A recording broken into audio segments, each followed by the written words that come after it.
ರಾಘವೇಂದ್ರ ಸ್ವಾಮಿಗಳು ಆ ಗುಹೆಯಲ್ಲೇ ಇರ್ತಿದ್ದರು, ಇಲ್ಲೇ ಇದ್ರು 12 ವರ್ಷ. ಅಂದರೆ 16ನೇ ಶತಮಾನದಲ್ಲಿ ರಾಘವೇಂದ್ರ ಸ್ವಾಮಿಗಳವರ ಸಮಕಾಲಿಕರು. ಅವರು ಫಸ್ಟು ಪೂಜೆ ಮಾಡಿದವರು. ಅಂದರೆ ರಾಯರು ಪಂಚಮುಖಿ ಪ್ರಾಣದೇವರು ಒಂದು ಚಿಕ್ಕ ವಯಸ್ಸಿನ ಹುಡುಗ, ಅಂದರೆ ಒಂದು 12 ವರ್ಷದ ಹುಡುಗನಾಗಿ ಅಲ್ಲಿಂದ ಇಲ್ಲಿ ಕರ್ಕೊಂಬಂದಿದ್ದಾರೆ. ನಮ್ಮ ಮನೆಯಿಂದ ಇಲ್ಲಿಗೆ ಕರೆದುಕೊಂಡು ಬಂದು ಈ ಗುಹೆಯಲ್ಲಿ ತೋರಿಸಿದ್ದಾರೆ. ಇಲ್ಲಿ ರಾಘವೇಂದ್ರ ಸ್ವಾಮಿಗಳು ತಪಸ್ ಮಾಡಿರೋದು ನಾವು ಪೂಜೆ ಮಾಡೋ ಕಾಲಕ್ಕೆ ಬರೀ ಪಾದ ಒಂದೇ ಕಾಣಿಸೋದ್ರಿ.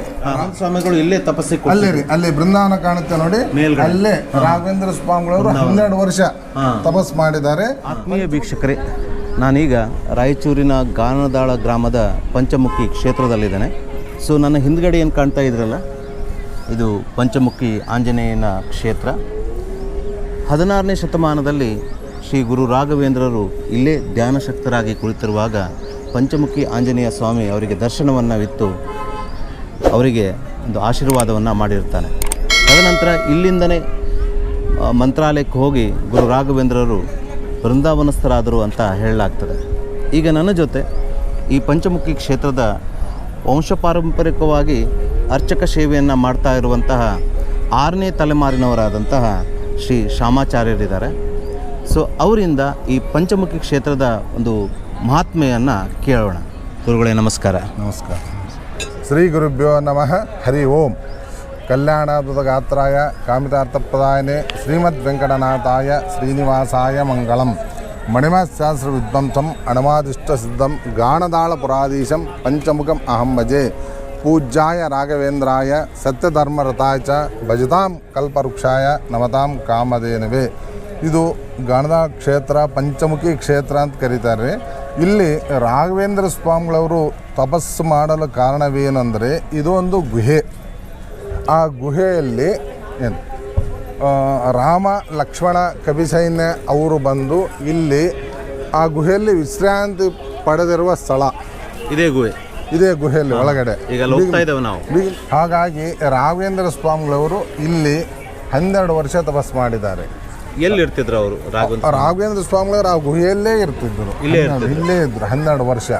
ಅಂದರೆ ರಾಘವೇಂದ್ರ ಸ್ವಾಮಿಗಳವರು ಆಶ್ರಮ ತಗೊಂಡು ಅಲ್ಲಿ ತಮಿಳ್ನಾಡಲ್ಲಿ ಹುಟ್ಟಿ ತಮಿಳ್ನಾಡಲ್ಲಿ ಬೆಳೆದು ತಮಿಳ್ನಾಡಲ್ಲಿ ಆಶ್ರಮ ಆಗಿ ಸಂಚಾರ ಮಾಡ್ತಾ ಬಂದು ಏನು ಭಿಕ್ಷಾಲಿ ಕ್ಷೇತ್ರದಲ್ಲಿ ಅಲ್ಲಿ ಕೆಲವು ದಿವಸ ಚಾತುರ್ಮಾಸ ಸಂಕಲ್ಪ ಮಾಡಿ ಮತ್ತು ಪಂಚಮುಖಿ ಕ್ಷೇತ್ರದಲ್ಲಿ ಅಂದರೆ ಈ ಗಣದ ಕ್ಷೇತ್ರದಲ್ಲಿ ಬಂದು ಪಂಚಮುಖಿ ಆಂಜನೇಯ ಸ್ವಾಮಿ ದರ್ಶನ ಪಡೆದಿದ್ದಾರೆ. ರಾಘವೇಂದ್ರ ಸ್ವಾಮಿಗಳವರು 12 ವರ್ಷ ಇಲ್ಲಿ ತಪಸ್ಸು ಮಾಡಿದ್ದಾರೆ. ತಪಸ್ಸು ಮಾಡಿದ್ರಿಂದ ಪಂಚಮುಖಿ ಪ್ರಾಣದೇವರು ರಾಘವೇಂದ್ರ ಸ್ವಾಮಿಗಳವರಿಗೆ ದರ್ಶನ ಕೊಟ್ಟಿದ್ದಾರೆ. ಇಲ್ಲಿ ಪಂಚಮುಖಿ ಪ್ರಾಣದೇವರು ಮತ್ತು ರಾಘವೇಂದ್ರ ಸ್ವಾಮಿಗಳವರ ಗುರುಗಳು ತಿರುಪತಿ ವೆಂಕಟರಮಣ ಸ್ವಾಮಿ, ಕೊಲ್ಲಾಪುರ ಮಹಾಲಕ್ಷ್ಮೀ ದೇವಿ, ಕೂರ್ಮಾವತಾರ ಇವರೆಲ್ಲರೂ ರಾಘವೇಂದ್ರ ಸ್ವಾಮಿಗಳವರಿಗೆ ದರ್ಶನ ಕೊಟ್ಟರು. ಹಾಗಾಗಿ ಇದೊಂದು ಗುಹೆ ರೀ, ಪವಿತ್ರವಾದ ಕ್ಷೇತ್ರ. ಇಲ್ಲಿ ದೇವತೆಗಳು ಸಂಚಾರ ಮಾಡಿರುವ ಸ್ಥಳ ಎಂದು ನಮ್ಮ ಹಿರಿಯವರು ಕರಿತಾ ಇದ್ದಾರೆ. ನೀವೀಗ 6ನೇ ತಲೆಮಾರಿನವರು? ಹೌದು ರೀ. ಮೊದಲನೇ ತಲೆಮಾರಿನವರು ಯಾರಾಗಿದ್ದರು? ಮೊದಲೇ ತಲೆಮಾರಿನವರು ಅನಂತಾಚಾರ ಅಂತ ನಮ್ಮ ಹಿರಿಯರು. 16ನೇ ಶತಮಾನದಲ್ಲಿ ರಾಘವೇಂದ್ರ ಸ್ವಾಮಿಗಳವರ ಸಮಕಾಲಿಕರು. ಅವರು ಫಸ್ಟು ಪೂಜೆ ಮಾಡಿದವರು. ಅಂದರೆ ರಾಯರು ಪಂಚಮುಖಿ ಪ್ರಾಣದೇವರು ಅನಂತಾಚಾರ್ಯರಿಗೆ ಹೇಳಿ ಇಲ್ಲಿ ರಾಯರು ತಪಸ್ ಮಾಡಿದ್ದಾರೆ, ನಾವೆಲ್ಲ ದರ್ಶನ ಕೊಟ್ಟಿವಿ, ನೀವು ಬಂದು ಪೂಜೆ ಮಾಡಿ ಅಂತ ಹೇಳಿದ್ದಾರೆ. ಪಂಚಮುಖಿ ಪ್ರಾಣದೇವರು ಹೇಳಿದ್ದು. ಪಂಚಮುಖಿ ಪ್ರಾಣದೇವರು ಅವಾಗಿನಿಂದ ಪ್ರಸಿದ್ಧಿ ಪಡಿತಲ್ಲಿ. ಅವರು ನೋಡ್ರಿ ಗುಹೆ ಅರಣ್ಯ, ಇಲ್ಲಿ ಯಾವುದೋ ಎಲ್ಲಿ ಏನಂತ ಗೊತ್ತಾಗಲ್ಲ, ತಾವು ಬಂದು ತೋರಿಸಿದ್ರೆ ನಾನು ಪೂಜೆ ಮಾಡ್ತೇನೆ ಅಂತ ಹೇಳಿದ್ದಾರೆ ನಮ್ಮ ಹಿರಿಯರು ಅನಂತಾಚಾರ್ಯ.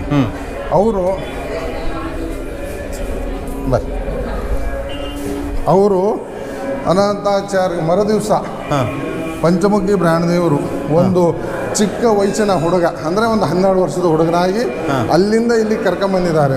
ನಮ್ಮ ಮನೆಯಿಂದ ಇಲ್ಲಿಗೆ ಕರೆದುಕೊಂಡು ಬಂದು ಈ ಗುಹೆಯಲ್ಲಿ ತೋರಿಸಿದ್ದಾರೆ. ಇಲ್ಲಿ ರಾಘವೇಂದ್ರ ಸ್ವಾಮಿಗಳವರು ತಪಸ್ ಮಾಡಿರೋದು, ಪಂಚಮುಖಿ ಪ್ರಾಣದೇವರು ದರ್ಶನ ಕೊಟ್ಟಿರೋದು, ಮೇಲೆ ಲಕ್ಷ್ಮೀ ವೆಂಕಟರಮಣ ಸ್ವಾಮಿ ದರ್ಶನ ಕೊಟ್ಟಿರೋದು ಮತ್ತು ಕೂರ್ಮ ಅವತಾರ ಇವರೆಲ್ಲ ದರ್ಶನ ಕೊಟ್ಟಿದ್ದಾರೆ. ಹಾಗಾಗಿ ನೀವು ಪ್ರತಿನಿತ್ಯ ಪೂಜೆ ಮಾಡಿ ಅಂತ ಅನಂತಾಚಾರ್ಯ ಅವರಿಗೆ ಪಂಚಮುಖಿ ಪ್ರಾಣದೇವರು ಹೇಳಿ ಅದೃಶ್ಯರಾಗಿದ್ದಾರೆ. ಅಂದಿನಿಂದ ಪೂಜಾ ಪ್ರಾರಂಭ ಆಗಿದೆ. ಓ ಮೊದಲೇ ತಲೆಮಾರಿನವ್ರು ಹಾಗಾದ್ರೆ ಅನಂತಾಚಾರ್ಯ.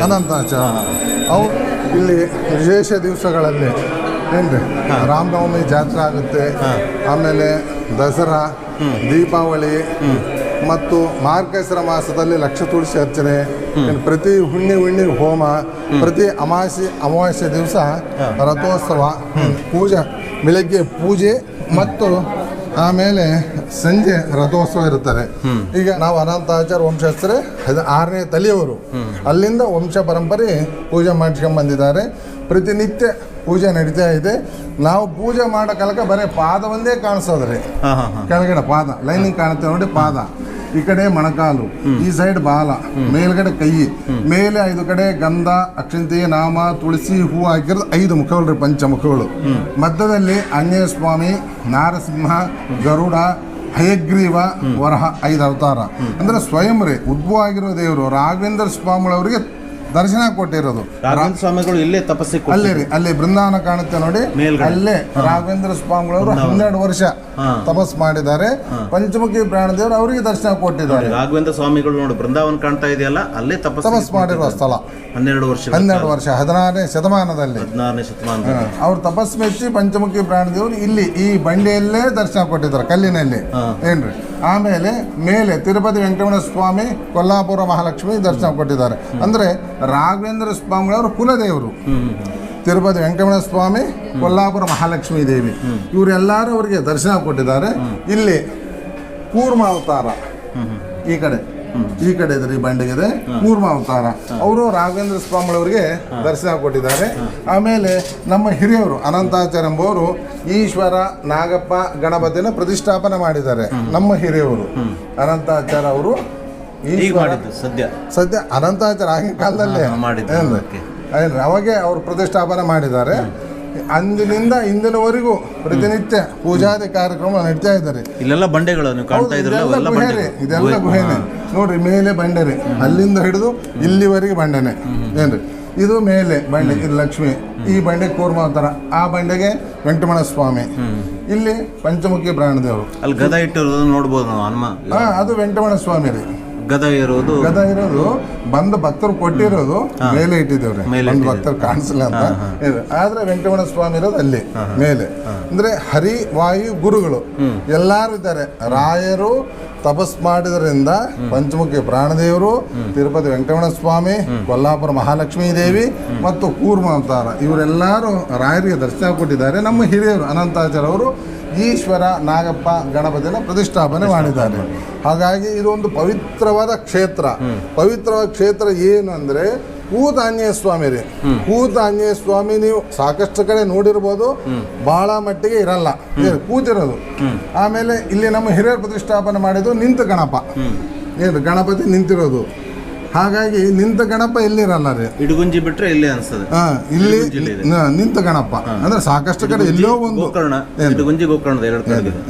ಆದ್ರೆ ನಿಂತ ಗಣಪ ಬಹಳ ಕಡಿಮೆ, ಕೂತ ಆಂಜನೇಯ ಸ್ವಾಮಿ ಬಹಳ ಕಡಿಮೆ ಅಂತದ್ದು. ಇದು ಕ್ಷೇತ್ರಗಳಲ್ಲಿ ಅವರವರು ಸೇವೆ ಮಾಡಬೇಕಂದ್ರೆ ಒಂದು 3 ತಿಂಗಳು ಭಕ್ತಿಯಿಂದ ಶ್ರದ್ಧೆಯಿಂದ ಪೂಜೆ ಸೇವೆ ಮಾಡಿದರೆ ಅವ್ರ ಇಷ್ಟ ಕಾರ್ಯಗಳು ಬೇಕಾದಂಗೆ ಆಗಿದ್ದಾರೆ. ಸಾಕಷ್ಟು ಜನಕ್ಕೆ ಸಂತಾನ ಆಗಿದೆ, ಕೋರ್ಟ್ ಕಚೇರಿ ಕೆಲಸಗಳಾಗಿದೆ, ಅವ್ರವ್ರ ಇಷ್ಟ ಕಾರ್ಯಗಳು ಏನು ಬೇಕು, ಮದುವೆ ಆಗ್ಲಾರ್ದವ್ರು ಮದುವೆ ಆಗಿದೆ, ಸಾಕಷ್ಟು ಕೆಲಸಗಳಾಗಿದೆ. ಸೇವೆ ಮಾಡಬೇಕು, ಸೇವೆ ಮಾಡೋದ್ರಿಂದ ಅವ್ರ ಕೆಲಸಗಳೆಲ್ಲ ಆಗಿದೆ.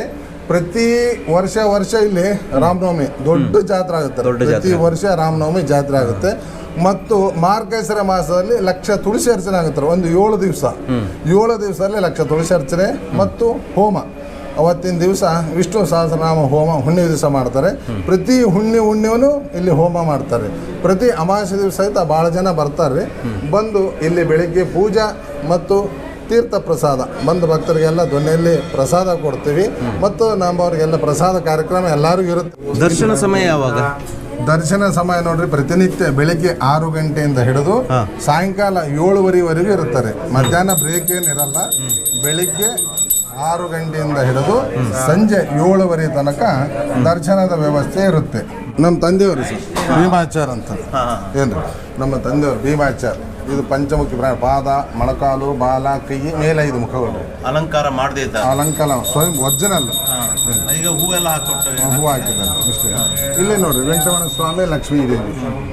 ಈ ಕಡೆ ಕೂರ್ಮ ಅವತಾರ ಇದೆ. ಆಮೇಲೆ ಶೇಷ ದೇವರು, ರುದ್ರದೇವರು, ಗಣಪ. ಇದು ಉತ್ಸವಮೂರ್ತಿ. ಅಮಾವಾಸ್ಯೆ ದಿವಸ ಇದೇ ಉತ್ಸವಮೂರ್ತಿ ರಥದಲ್ಲಿ ಕೂಡಿಸೋದು ಪ್ರತಿ ಅಮಾವಾಸ್ಯೆ ದಿವಸ. ಇಲ್ಲಿ ಪಂಚಮುಖಿ ಪ್ರಾಣದೇವರು ಸಂಚಾರ ಮಾಡುವ ಪುಷ್ಪಕ ವಿಮಾನ ಇದೆ. ಅಂದ್ರೆ ಹಿಂದ್ಗಡೆ ಇದೆ. ಹಿಂದ್ಗಡೆ ಇದೆ. ನಾವು ಅಲ್ಲಿ ಹೋಗಿ ನೋಡ್ಬೋದು. ಈಗ ನಾವು ಬಂದಿರೋದೆಲ್ಲ ಸರ್? ಇದು ಪ್ರದಕ್ಷಿಣ ದಾರಿ. ಇದು ಪ್ರದಕ್ಷಿಣ ದಾರಿ. ಪ್ರತಿ ದೇವಸ್ಥಾನದಲ್ಲಿ ಬಲಕ್ಕೆ ಬಂದು ಎಡಕ್ಕೆ ಹೋಗಿ ದರ್ಶನ ಮಾಡ್ಕೊಂಡು ಎಡಗಡೆ ಬರ್ತಾರೆ. ಅದು ಎಲ್ಲ ಕ್ಷೇತ್ರದಲ್ಲಿ ಒಂದು ನಿಯಮ ಇರುತ್ತದೆ. ಇದ್ರ ವಿಶೇಷವಾಗಿ ನೋಡಿ ಮೇಲ್ಗಡೆ ಈ ಶಿಖರ ಕಾಣುತ್ತೆ, ಪುರಾತನ ಶಿಖರ ಅದು. ಏನು ಇದು ಹೀಗೆ ಜೈ ಶ್ರೀರಾಮ ಅಂತ ಈಗೀಗ ಮಾಡಿಸಿಟ್ಟಿದ್ದೇವೆ. ಬಂದ ಭಕ್ತರಿಗೆಲ್ಲ ಗೊತ್ತಾಗಲಿ. ಮತ್ತು ಈಗೀಗ ಜೈ ಶ್ರೀರಾಮ ಎಂಬುದು ಎಲ್ಲ ಸಕಲ ಭಕ್ತರಿಗೂ ಸಾಕಷ್ಟು ಕಡೆ ಇದೆ ರೀ. ಹಾಗಾಗಿ ಬಂದ ಭಕ್ತರು ಫಸ್ಟು ನೋಡಿದ್ರೆ ಚೆನ್ನಾಗೆಲ್ಲ ಗೊತ್ತಾಗುತ್ತೆ ಅಂತ ಹೇಳಿ ನಾವು ಮಾಡಿಸಿಟ್ಟಿದ್ದೇವೆ. ಈಗ ಮೊನ್ನೆ ಮಾರ್ಗಶಿರ ಮಾಸದಲ್ಲಿ ಲಕ್ಷ ತುಳಸಿ ಅರ್ಚನೆ ಟೈಮ್ನಲ್ಲಿ ಇದು ಬೋರ್ಡ್ ಎಲ್ಲ ಆಗಿದೆ. ಅದು ಪುರಾತನ ಶಿಖರ. ಇಲ್ಲಿ ಗುಹೆ ಇದೆ ರೀ. ಗುಹೆ ಅಂದರೆ ಈ ಪಂಚಮುಖಿ ಪ್ರಾಣದೇವರು ಈ ಗುಹೆ ಒಳಗಡೆ ಹೀಗೆ ಮೇಲುಗಡೆ ಹೋಗೋದು, ಈ ಗುಹೆಯಿಂದನೇ ಕೆಳಗಡೆ ಬರೋದು. ಈ ಗುಹೆ ಬಹಳ ವಿಶೇಷವಾದದ್ದು.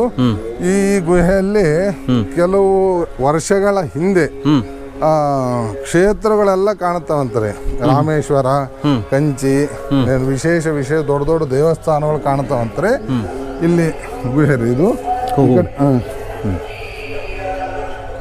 ಅಲ್ಲಿಂದ ಮತ್ತೆ ಈ ಕಡೆ ಇದ್ದಾರೆ, ಹೀಗೆ ರೈಟ್ ಸೈಡ್ ಇದೆ.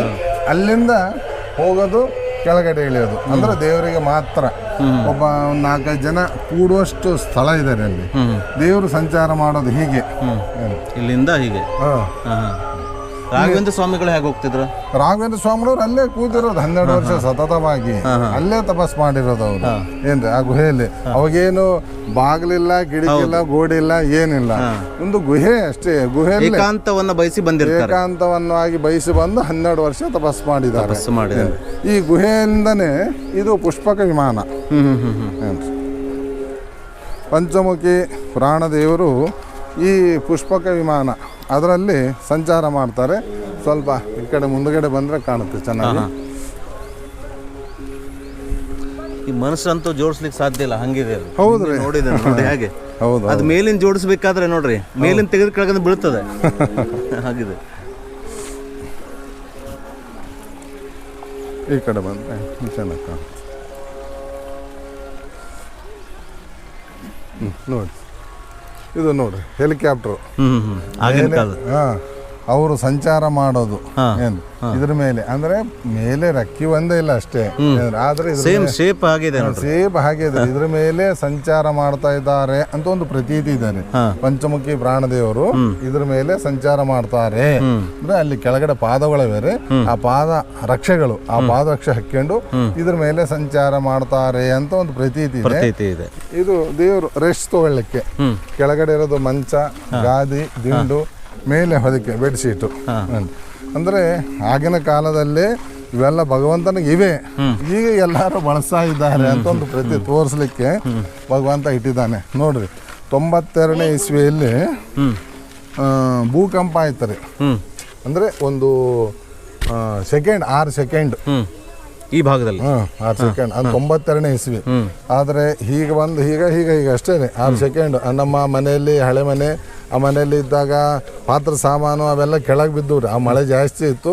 ಆದರೂ 92ರಲ್ಲಿ ಆಯ್ತು ಭೂಕಂಪ. ಆ ಟೈಮ್ನಲ್ಲಿ ಸಹಿತ ಏನಾಗಿಲ್ಲ ರೀ. ನೀವು ನೋಡ್ರಿ, ಆ ಕಡೆ ಏನ್ ಸಪೋರ್ಟೇ ಇಲ್ಲ ರೀ. ಇದಕ್ಕೂ ಸಪೋರ್ಟ್ ಆಗಿದೆ ನೋಡ್ರಿ. ಸ್ವಲ್ಪ ಶೇಕ್ ಆದ್ರೆ ಬಿದ್ದು ಹೋಗ್ತದೆ. ಅಂತದು ಭಗವಂತನ ಇಚ್ಛೆ, ಭಗವಂತನ ಆಶೀರ್ವಾದ. ಏನ್ರಿ, ಭಗವಂತನ ಇಲ್ಲದೆ ಯಾವುದೂ ಏನೂ ಇಲ್ಲ. ಏನು ಈ ತರ ಇದೆ. ಅವರು ರೆಸ್ಟ್ ತಗೊಳ್ಳಿಕ್ಕೆ ಇದು ಸಂಚಾರ ತಲೆದಿಂಬು. ಹೌದ್ರಿ, ಕೆಳಗೆ ಮಂಚ, ಇದು ಗಾದಿ, ದಿಂಡು, ಮೇಲೆ ಹೊದಿಕೆ. ಸಾಮಾನ್ಯವಾಗಿ ಮಂತ್ರಾಲಯಕ್ಕೆ ಬಂದವರು ಇಲ್ಲಿ ಬಂದೇ ಬರ್ತಾರೆ. ಮಂತ್ರಾಲಯಕ್ಕೆ ಬಂದವರೆಲ್ಲ ಮತ್ತೆ ಬಿಚ್ಚಾಲಯಕ್ಕೆ ಹೋಗ್ತಾರೆ. ಇಲ್ಲಿ ಪಂಚಮುಖಿ ದೇವಸ್ಥಾನಕ್ಕೆ ಬರ್ತಾರೆ ಮತ್ತು ಬಿಚ್ಚಾಲಿಗೆ ಹೋಗ್ತಾರೆ. ಮುಂದ್ಗಡೆ ಹಾಗೆ ಕಲ್ಲೂರು ಅಂತಿದೆ, ಮಹಾಲಕ್ಷ್ಮಿ ದೇವಸ್ಥಾನ, ಅಲ್ಲಿಯೂ ಬರ್ತಾರೆ. ಇದು ಭಾಳ ಸುತ್ತಮುತ್ತ ಭಾಳ ಇವೆ ರೀ ನೋಡ್ತಕ್ಕಂಥ ಸ್ಥಳಗಳು. ದೇವತೆಗಳು ಸಂಚಾರ ಮಾಡಿರೋದು, ರಾಯರು ಸಂಚಾರ ಮಾಡಿರುವ ಸ್ಥಳ ಏನು ಸಾಕಷ್ಟು ಇದೆ ರೀ. ಇಲ್ಲಿ ದೇವಿ ರೀ ಎರಕ್ಲಮ್ಮ ಅಂತ ದೇವತ ಈ ಗುಹೆ ಇದೆ ರೀ. ಈ ಗುಹೆಯಲ್ಲಿ ಮಂತ್ರಾಲಯದಲ್ಲಿ ಹೇಗೆ ಮಂಚಾಲಮ್ಮ ಅಂತ ಇದ್ದಾಳೆ ಅದೇ ತರ ಎರಕ್ಲಮ್ಮ ಅಂತ ದೇವಿ ರೀ. ಇಲ್ಲಿ ಪಕ್ಕದಲ್ಲಿ ಮಹಾಲಕ್ಷ್ಮಿ ಇದ್ದಾಳೆ. ಪಕ್ಕ ಮಹಾಲಕ್ಷ್ಮಿ ಒಳಗಡೆ ಇರೋದು, ಅಲ್ಲಿ ಇರೋದು ದೇವಿನ ಎರಕ್ಲಮ್ಮ ಅಂತ. ಅಲ್ಲಿ ಇಲ್ಲಿ ಕ್ಷೇತ್ರ ದೈವತ, ಇಲ್ಲಿ ಕ್ಷೇತ್ರ ದೈವತ. ಇದು ಭೋಜನ ಶಾಲೆ. ಪ್ರತಿ ಅಮಾವಾಸ್ಯೆ ದಿವಸ ಬಂದು ಭಕ್ತರಿಗೆ ಇಲ್ಲಿ ಪ್ರಸಾದ ಕೊಡ್ತಾರೆ. ಬಂದು ಭಕ್ತರಿಗೆ ಭೋಜನ ಶಾಲೆ. ಇದು 2003ರಿಂದ ಪ್ರಾರಂಭ ಆಗಿದೆ. ಸುಷಮೀಂದ್ರ ತೀರ್ಥರು ಆಶೀರ್ವಾದದಿಂದ ಅವ್ರು ಹೇಳಿದ ಮೇಲೆ ಇದು ಭೋಜನ ಶಾಲೆ ಆಗಿದೆ. ಆವಾಗಿಂದ ಸ್ವಲ್ಪ ಡೆವಲಪ್ಮೆಂಟ್ ಆಗ್ತಾ ಬಂದಿದೆ. ಏನು ಈಗ ನಾವು ದೇವಸ್ಥಾನದ ಮುಂಭಾಗದಲ್ಲಿದ್ದೇವೆ. ಹೌದು, ಮುಂದಿನ ಭಾಗ. ಇದು ಪೂರ್ವ ದಿಕ್ಕು. ಏನು ಇದು ಬರೋದು ಹಳೇ ದೇವಸ್ಥಾನ ಏನ್ರಿ, ಹಳೇದು ಪುರಾತನ. ಈ ಗುಡ್ಡ ಇವೆಲ್ಲ ಈಗ ಅಂದ್ರೆ ಕೆಲವು ವರ್ಷಗಳಿಂದ ಇದೆಲ್ಲ ಶೆಡ್ ಹಾಕ್ಸಿರೋದು, ಬಂದ ಭಕ್ತರಿಗೆ ಅನುಕೂಲ ಮಾಡಿಕೊಟ್ಟಿರೋದು ಎಲ್ಲ ರಾಯರು, ಪಂಚಮುಖಿ ಪ್ರಾಣದೇವರ ಆಶೀರ್ವಾದ, ನಮ್ಮ ಹಿರಿಯರ ಆಶೀರ್ವಾದ, ತಂದೆ ತಾಯಿಯವರ ಆಶೀರ್ವಾದದಿಂದ ಚೆನ್ನಾಗಿ ನಡೆದಿದೆ. ಏನು ಎಲ್ಲ ಹಳೆ ಮಂಟಪ ಕಾಣಬೇಕು. ಹಳೆ ಮಂಟಪ ರೀ, ಪುರಾತನದಿಂದ ಇರೋ ಮಂಟಪ ಹಳೆಯವು. ಏನು ಆಮೇಲೆ ಇಲ್ಲಿ ರೀ ಅನಂತ ಆಚಾರ ಅಂತ ನಮ್ಮ ಹಿರಿಯರು ಮೊದಲೇ ತಲೆಮಾರು. 16ನೇ ಶತಮಾನದಲ್ಲಿ ಅನಂತ ಆಚಾರ್ಯಂಬರ್ರಿ ಇವರೇ ಫಸ್ಟು ಇವರು ಸೊಪ್ಪನದಲ್ಲಿ ಪಂಚಮುಖಿ ಪ್ರಾಣದೇವರು ಬಂದು ಹೇಳಿದವರು. ಪಂಚಮುಖಿ ಪ್ರಾಣದೇವರು ಅನಂತಾಚಾರ್ಯ ಅಂದರೆ ನಮ್ಮ ಮನೆ ಬಂದು 2 ಕಿಲೋಮೀಟರ್ ದೂರ ಆಗುತ್ತಾರೆ. ಅವರು ಬಂದು ಹೇಳಿದ್ದಾರೆ ಪಂಚಮುಖಿ ಪ್ರಾಣದೇವರು. ಪೂರ್ವದಲ್ಲಿ ಏನಿಲ್ಲ ಗುಹೆ, ಅಡವಿ ಇದು ಗುಹೆ, ಎಲ್ಲ ಕಡೆ ಗುಹೆ ಇದೆ ಏನು. ಆದರೆ ಅವರು ಬಂದು ಹೇಳಿದ ಮೇಲೇ ಎಲ್ಲರಿಗೂ ಗೊತ್ತಾಗಿರೋದು. ಏನು ಇಲ್ಲಿ ಇವರು ಅನಂತಾಚಾರ್ಯ ಸೊಪ್ಪಂದಲ್ಲಿ ಹೇಳಿದರೆ ನಮ್ಗೆ ಗೊತ್ತಾಗಲ್ಲ ಸ್ವಾಮಿ, ನೀವು ಬಂದು ತೋರಿಸಿದ್ರೆ ಗೊತ್ತಾಗುತ್ತೆ. ಇದು ಅಡವಿ ಇದೆ, ದಂಡಕ್ಕೆ ಅರಣ್ಯ. ಇದು ಎಲ್ಲಿ ಎಷ್ಟೋ ಗುಹೆಗಳು ಸಾಕಷ್ಟು ಇವೆ, ಎಲ್ಲಿ ಏನಂತ ಗೊತ್ತಾಗಲ್ಲ. ತಾವು ಬಂದು ತೋರಿಸಿದ್ರೆ ನಾವು ಪ್ರತಿನಿತ್ಯ ಪೂಜೆ ಮಾಡ್ತೀವಿ ಅಂತ ಹೇಳಿದ್ದಾರೆ. ಅವತ್ತಿನಿಂದ ಮರುದಿವಸ ಪಂಚಮುಖಿ ಪ್ರಾಣದೇವರು ಮನೆಗೆ ಹೋಗಿ ಕರ್ಕೊಂಬಂದಿದ್ದಾರೆ. ಅಂದ್ರೆ ಒಂದು 12 ವರ್ಷದ ಹುಡುಗನಾಗಿ ಹೋಗಿ ಏನು ಅಲ್ಲಿಂದ ಕರ್ಕೊಂಬಂದು ಒಳಗಡೆ ಎಲ್ಲ ತೋರಿಸಿದ್ದಾರೆ. ತೋರಿಸಿ ಅದೃಶ್ಯ ಆಗಿದ್ದಾರೆ. ಇವರು ಪ್ರತಿನಿತ್ಯ ಪೂಜೆ ಮಾಡ್ಕೊಂಬಂದಿದ್ದಾರೆ. ಇವರು ರಾಘವೇಂದ್ರ ಸ್ವಾಮಿಗಳವರು ಹೇಗೆ ಬೃಂದಾವನ ಪ್ರವೇಶ ಆಗಿದ್ದಾರೆ ಅದೇ ರೀತಿ ಅನಂತಾಚಾರ್ಯ ಅವರು ಈ ಗುಂಡಿನಲ್ಲೇ ಅದೃಶ್ಯ ಆಗಿದ್ದಾರೆ. ನೋಡ್ರಿ, ಬೇಕಿದ್ರು ಇದೆಲ್ಲ ಹೊಡೆದಿದ್ದಲ್ಲ, ಏನಲ್ಲ ಶೀಳಿದೆ ನೋಡಿ. ಇದು ಈ ಗುಂಡಿನಲ್ಲೇ ಅದೃಶ್ಯರಾಗಿದ್ದಾರೆ. ಶೀಳಿದೆ ನೋಡಿ ಎಲ್ಲ. ಇಲ್ಲಿ ಪಾದರಕ್ಷೆಗಳಿವೆ ರೀ. ಇವು 5 ವರ್ಷಕ್ಕೊಂದ್ಸಲ ಸೌದೋಗುತ್ತಾರೆ ಆ ಕಡೆ. ಅದು ಮೊನ್ನೆ ಮಾಡಿಟ್ಟಿರೋದು. ಇದು 5 ವರ್ಷಕ್ಕೊಂದ್ಸಲ ಸೌದೋಗುತ್ತೆ. ಇಲ್ಲಿ ನಮ್ಮ ನಾಮಾಲದವರಂತ ಹೇಳಿ ಕೆರೆಬೂದೂರಿನ ಭಕ್ತರು ಇದ್ದಾರೆ. ನಾಮಾಲದವರಂತ ಅವರ ಅಡ್ಡ ಹೆಸರೇ ಬರುತ್ತೆ. ಅವರು ಪ್ರತಿ 5 ವರ್ಷಕ್ಕೊಂದ್ಸಲ ಪಾದರಕ್ಷೆಗಳು ಮಾಡ್ತಾರೆ. ಇವು ನೋಡ್ರಿ ಪಾದರಕ್ಷೆಗಳು ಈ ಥರ ಇರ್ತಾರೆ. ಈ ಪಾದರಕ್ಷೆಗಳು ಹಾಕ್ಕೊಂಡೆ ಆ ಪುಷ್ಪಕ ವಿಮಾನದ ಮೇಲೆ ಸಂಚಾರ ಮಾಡ್ತಾರೆ ಅಂತ ಒಂದು ಪ್ರತೀತಿ ಇದೆ. ಅಲ್ಲಿ ಪುಷ್ಪಕ ವಿಮಾನ ನೋಡಿದ್ರಲ್ಲ, ಈ ಪಾದರಕ್ಷೆ ಧರಿಸಿಕೊಂಡು ಪಂಚಮುಖಿ ಪ್ರಾಣದೇವರು ಆ ಪುಷ್ಪಕ ವಿಮಾನದಲ್ಲಿ ಸಂಚಾರ ಮಾಡ್ತಾರೆ ಅಂತ ಒಂದು ಪ್ರತೀತಿ ಇದೆ. 5 ವರ್ಷಕ್ಕೊಂದ್ಸಲ ಸೌದೋಗುತ್ತಾರೆ. ಇಷ್ಟು ದಪ್ಪ ಇರೋದು ಸ್ವಲ್ಪ ಚಿಕ್ಕದಾಗುತ್ತೆ. ಚಿಕ್ಕದು ಈ ದೇವಸ್ಥಾನಲ್ಲಿದೆ. ಇದು ನೋಡಿ, ಇದು ಚರ್ಮ ರೀ, ಹಸುವಿನ ಚರ್ಮ. ಅಂದ್ರೆ ಅದು ಹೋಗಿರ್ತದಲ್ರಿ, ಅದು ಅವ್ರಿಗಾಗಲೇ ಇಂಥದಂತಾನೆ ಸ್ವಪ್ನ ಆಗುತ್ತೆ ರೀ, ಈ ಕಲರ್ ಇರೋದು ಆಕಳ ಅಂತ. ಅವ್ರಿಗೆ ಅವರು ಆ ಥರ ಹೋಗಿರೋದು ತೆಗೆದು ಇದು ಮಾಡ್ತಾರೆ. ಚರ್ಮದ್ದು ಇರ್ಲಿ ಇವ್ರು ಸೌದೋಗಿದೆ ನೋಡಿ, ಆ ಥರ ಇರೋದು ಈ ಥರ ಸೌದೋಗುತ್ತೆ ರೀ. ಅದಕ್ಕೆ ಇದಕ್ಕೂ ಡಿಫ್ರೆನ್ಸ್ ಇದೆ ನೋಡಿ. ಏನು ಸೌದೋಗುತ್ತೆ. ಹಿಂದಿನವರೆಗೂ ಹೀಗೆ ನಡ್ಕೊಂಬಂದಿದ್ದಾರೆ ಪಂಚಮುಖಿ ಪ್ರಾಣದೇವರು. ಯಾರಿಗೆ ಅದೃಷ್ಟ ಯಾರಿಗೆ ಕಾಣಿಸೋರು ಗೊತ್ತಿಲ್ಲ. ಬಹಳ ಜನಕ್ಕೆ ದರ್ಶನ ಕೊಟ್ಟಿದ್ದಾರೆ. ಏನು ಬಹಳ ಜನಕ್ಕೆ ಗಂಟಿ ಶಬ್ದ ಕೇಳಿಸಿದೆ, ಪಾದಗಳು ದರ್ಶನ ಕೊಟ್ಟಿದ್ದಾರೆ. ಇದು ಅಶ್ವತ್ಥ ವೃಕ್ಷ ರೀ.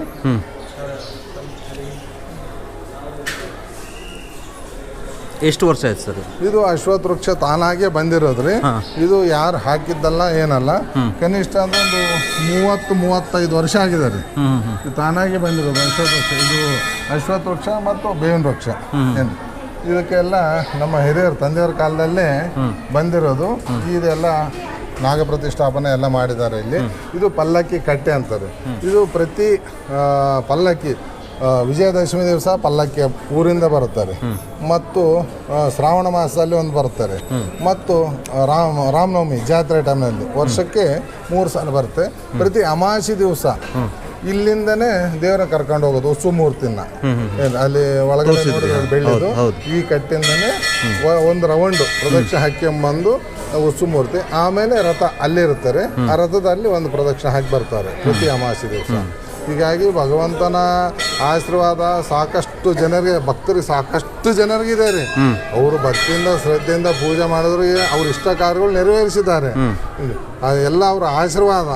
ರಾಯರು, ಪಂಚಮುಖಿ ಪ್ರಾಣದೇವರು, ತಿರುಪತಿ ವೆಂಕಟರಮಣ ಸ್ವಾಮಿ. ಯಾವ್ದಾದ್ರು ಒಂದು ಘಟನೆ ನೆನೆಸ್ಕೊಳ್ಬೋದಾ ಭಕ್ತರಿಗೆ ಒಂದು ಇದಾಗಿ ಒಳ್ಳೇದಾಗಿದ್ದು?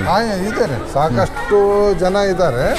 ಸಾಕಷ್ಟು ಜನ ನೋಡ್ರಿ, ಸಂತಾನ ಇಲ್ಲದವರಿಗೆ ಸುತ್ತಮುತ್ತ ಹಳ್ಳಿ ಜನ ಅಂದರೆ ಬೇರೆ ಬೇರೆ ಕಡೆಯಿಂದನೂ, ಅಂದರೆ ಈ ಹೈದರಾಬಾದ್ ಆಯಿತು, ಆ ಕಡೆ ಆಂಧ್ರ, ಕರ್ನಾಟಕ ಏನು ಅವರು ಬಂದು ಬೇಡಿಕೊಂಡು ಹೋದ್ಮೇಲೆ ಇಲ್ಲಿ ಪ್ರತಿ ಅಮಾವಾಸ್ಯೆ ದಿವಸ ಬೇಡ್ಕೊಂಡು ಹೋಗ್ತಾರೆ. 11 ತಿಂಗಳ ಅಮಾವಾಸ್ಯೆ ಇಲ್ಲ 12 ತಿಂಗಳ ಅಮಾವಾಸ್ಯೆ ಬಂದು ದರ್ಶನ ಮಾಡ್ಕೊಂಡು ಇಲ್ಲೇ ನಿದ್ದೆ ಮಾಡ್ಕೊಂಡು ಹೋಗ್ತಾರೆ. ಅವ್ರ ಇಷ್ಟ ಕಾರ್ಯ ಅಂದರೆ ಮದುವೆ ಆಗ್ಲಾರ್ದವ್ರಿಗೆ ಮದುವೆ ಆಗಿದೆ, ಸಂತಾನ ಆಗ್ಲಾರ್ದವ್ರು ಸಂತಾನ ಆಗಿದೆ, ಅವ್ರ ಇಷ್ಟ ಕಾರ್ಯಗಳು ಏನೇನು ಬೇಡಿಕೆವೆ ಸಾಕಷ್ಟು ಜನ ಇದ್ದಾರೆ. ಅಮಾವಾಸ್ಯೆ ದಿವಸ ರಾತ್ರಿ ಅಂದರೆ ಇಲ್ಲಿ ಸುತ್ತಮುತ್ತಲು ಏನಿಲ್ಲ ಅಂದ್ರೆ ಒಂದು 2,000 ಜನ ನಿದ್ದೆ ಮಾಡಿರ್ತಾರೆ. ರಾತ್ರಿ ಎಲ್ಲ ಕೆಲವು ಜನ ಭಜನೆ ಮಾಡೋದು ಸುತ್ತಲೂ ಈಗ ಎಲ್ಲ ಕಡೆ ನಿದ್ದೆ ಮಾಡಿರ್ತಾರೆ. ಅಂದರೆ ಇದೆಲ್ಲ ಪಂಚಮುಖಿ ಆಂಜನೇಯ ಸ್ವಾಮಿಯ ಆಶೀರ್ವಾದ, ಅದರ ಅನುಗ್ರಹ ಇಲ್ಲೇ ಇಷ್ಟು ಜನ ಬರಲ್ಲ ಏನ್ರಿ, ಎಲ್ಲ ಅವ್ರದೇ ಏನು ಬಂದು ಭಕ್ತರಿಗೆಲ್ಲ ಅನುಗ್ರಹ ಮಾಡಬೇಕು, ಆಶೀರ್ವಾದ ಮಾಡಬೇಕಂದ್ರೆ ರಾಯರು, ಪಂಚಮುಖಿ ಪ್ರಾಣದೇವರು, ಹರಿವಾಯು ಗುರುಗಳ ಆಶೀರ್ವಾದನೇ ಮುಖ್ಯ. ಅವರು ಭಕ್ತಿಯಿಂದ ಶ್ರದ್ಧೆಯಿಂದ ಸೇವೆ ಮಾಡಬೇಕು. ಮತ್ತು ವಿಶೇಷ ದಿನಗಳು ಯಾವಾಗ ಅಂತ? ವಿಶೇಷ ದಿವಸಗಳೆಲ್ಲ ನೋಡಿ, ಪ್ರತಿ ಅಮಾವಾಸ್ಯೆ ವಿಶೇಷ, ಮತ್ತು ಪ್ರತಿ ಹುಣ್ಣಿಮೆ ವಿಶೇಷ, ಮತ್ತು ಹಬ್ಬಗಳು ವಿಜಯದಶಮಿ ಏನು, ಮತ್ತು ಮಾರ್ಗೇಶ್ವರ ಶುದ್ಧ ನವಮಿಯಿಂದ ಪೌರ್ಣಿಮೆವರೆಗೂ ಲಕ್ಷ ತುಳಸಿ ಅರ್ಚನೆ ಆಗುತ್ತೆ. ಮತ್ತು ಕಾರ್ತೀಕ ಮಾಸದಲ್ಲಿ ದೀಪೋತ್ಸವ ಆಗುತ್ತಾರೆ. ಆಶ್ವೀಜ ಶುದ್ಧ ಪೌರ್ಣಿಮೆಯಿಂದ ಹಿಡಿದು ಕಾರ್ತೀಕ ಶುದ್ಧ ಪೌರ್ಣಿಮೆವರೆಗೂ ದೀಪೋತ್ಸವ, ಕಾರ್ತೀಕ ದೀಪೋತ್ಸವ. ಮತ್ತು ಯುಗಾದಿ ಹಬ್ಬ ವಿಶೇಷ ದಿವಸ. ಮತ್ತು ರಾಮನವಮಿ ದಿವಸ ರಥೋತ್ಸವ ಎಷ್ಟು ದಿವಸ ನಡೀತದೆ? ಒಂದೇ ದಿವಸ. ಜಾತ್ರೆ ಎಷ್ಟು ದಿವಸ? ಜಾತ್ರೆ ಆಗೋದು ಒಂದೇ ದಿವಸ. ರಾಮನವಮಿ, ಶ್ರೀರಾಮನವಮಿ ದಿವಸ 4 ದಿವಸ ಕಾರ್ಯಕ್ರಮ. ಒಂದು ನಮ್ಮ ಹಿರಿಯರ ಅನಂತಾಚಾರ್ಯ ಅವರ ಪುಣ್ಯತಿಥಿ ಸಪ್ತಮಿ ದಿವಸ, ಚೈತ್ರ ಶುದ್ಧ ಸಪ್ತಮಿ ದಿವಸ ನಮ್ಮ ಹಿರಿಯರ ಪುಣ್ಯತಿಥಿ ಅನಂತಾಚಾರ್ಯ ಅವ್ರದ್ದು. ಅಷ್ಟಮಿ ದಿವಸ ಪಲ್ಲಕ್ಕಿಯಲ್ಲಿ ಉತ್ಸವ ಮೂರ್ತಿಯನ್ನು ಕರ್ಕೊಂಡು ತುಂಗಭದ್ರಾ ನದಿ ಚಿಕ್ಕಪಂಚಾಲಿ ಅಂತಿದ್ದಾರೆ, 4 ಕಿಲೋಮೀಟ್ರ್ ನಮ್ಮ ಊರಿಂದ, ಇಲ್ಲಿಂದ 6 ಕಿಲೋಮೀಟ್ರು, ಅಲ್ಲಿಗೆ ಹೋಗಿ ಪೂಜಾ ಕಾರ್ಯಕ್ರಮ ಮುಗಿಸ್ಕೊಂಡು ಬರ್ತಾರೆ. ಮರುದಿವಸ ರಾಮನವಮಿ ದಿವಸ ಬೆಳಿಗ್ಗೆ 6 ಗಂಟೆಯಿಂದ ಹಿಡಿದು ಮರುದಿವಸ 6 ಗಂಟೆವರೆಗೂ ಜಾತ್ರೆ, 24 ತಾಸು ಜಾತ್ರೆ. ಬೆಳಿಗ್ಗೆ ಎಲ್ಲ ಪೂಜಾ ಕಾರ್ಯಕ್ರಮ, ಸಂಜೆ ಮಧ್ಯರಾತ್ರಿಯಿಂದ ರಥೋತ್ಸವ. ಮಧ್ಯರಾತ್ರಿ ಅಂದರೆ ಪೂಜಾ ಕಾರ್ಯಕ್ರಮ, ಪಲ್ಲಕ್ಕಿ ಊರು ಒಳಗಡೆ ಎಲ್ಲರ ಮನೆಗೆ ಹೋಗಿ ಬರ್ತಾರೆ. ಊರಿನ ಭಕ್ತರು, ಗಣದಾಳ ಗ್ರಾಮಸ್ಥರು, ಊರಿನ ಸಕಲ ಭಕ್ತರು ಎಲ್ಲರೂ ಸೇವೆ ಮಾಡ್ತಾರೆ. ಪ್ರತಿಯೊಂದು ಜಾತಿ ಜನನೂ ಸೇವೆ ಮಾಡ್ತಾರೆ. ಅದು ಮಧ್ಯರಾತ್ರಿ 12:30, 1 ಗಂಟೆ 15 ನಿಮಿಷಕ್ಕೆ ಅಲ್ಲಿ ಬಿಟ್ಟರೆ ರಥೋತ್ಸವ. ಅಲ್ಲಿಂದ 2 ಕಿಲೋಮೀಟ್ರ್ ದೂರ ಆಗುತ್ತಾರೆ. ಇಲ್ಲಿ ಬಂದು ಹೀಗೆ ಪ್ರದಕ್ಷಿಣೆ ಹಾಕ್ಕೊಂಬಂದು ಅಲ್ಲಿ ನಿಂದಿರ್ತಾರೆ.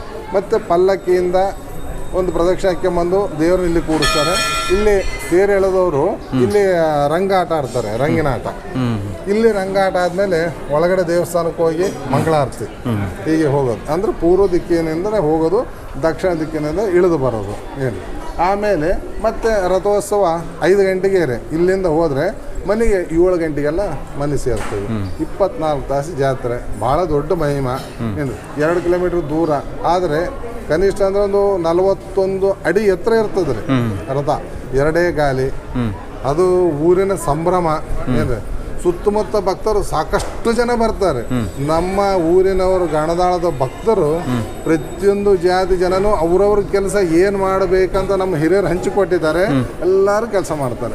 ಅದರಲ್ಲಿ ಭೇದ ಭಾವ ಅದು ಯಾವುದೂ ಇರಲ್ಲ. ಅವರು ಜಗಳ ತೋಡಿ ಏನಿದ್ರು ಅವತ್ತಿನ ದಿವಸ ಏನಿರಲ್ಲ, ಹಾಗೆ ಮಾಡ್ತಾರೆ. ಆದರೆ ಕುಡಿಯೋದು ತಿಂಬೋದು ಏನಿರಲ್ಲ ರೀ. ಸೊ ಇದುವರೆಗೂ ಶ್ರೀ ಪಂಚಮುಖಿ ಕ್ಷೇತ್ರದ ಮಹಾತ್ಮೆಯನ್ನು ಹಾಗೆ ಇದರ ಇತಿಹಾಸವನ್ನು ಸಂಪೂರ್ಣವಾಗಿ ನಮ್ಮ ವೀಕ್ಷಕರಿಗೆ ತಿಳಿಸಿಕೊಟ್ಟಂತಹ ಈ ಪಂಚಮುಖಿ ಕ್ಷೇತ್ರದ ಮೂಲ ಅರ್ಚಕರ ವಂಶ ಪಾರಂಪರ್ಯವಾಗಿ ಬಂದಂಥ ಮೂಲ ಅರ್ಚಕರ ವಂಶಸ್ಥರಾದ 6ನೇ ತಲೆಮಾರಿನವರಾದಂಥ ಶ್ರೀ ಶ್ಯಾಮಾಚಾರ್ಯರಿಗೆ ನಮ್ಮ ಚಾನಲ್ ವತಿಯಿಂದ ತುಂಬ ಹೃದಯದ ಧನ್ಯವಾದಗಳನ್ನ ಅರ್ಪಿಸ್ತಾ ಇದ್ದೇನೆ. ಆಯ್ತು ರೀ, ಎಲ್ಲರಿಗೂ ಒಳ್ಳೆಯದಾಗಲಿ. ಸರ್ವೇ ಜನ ಸುಖಿನೇ ಭವಂತು.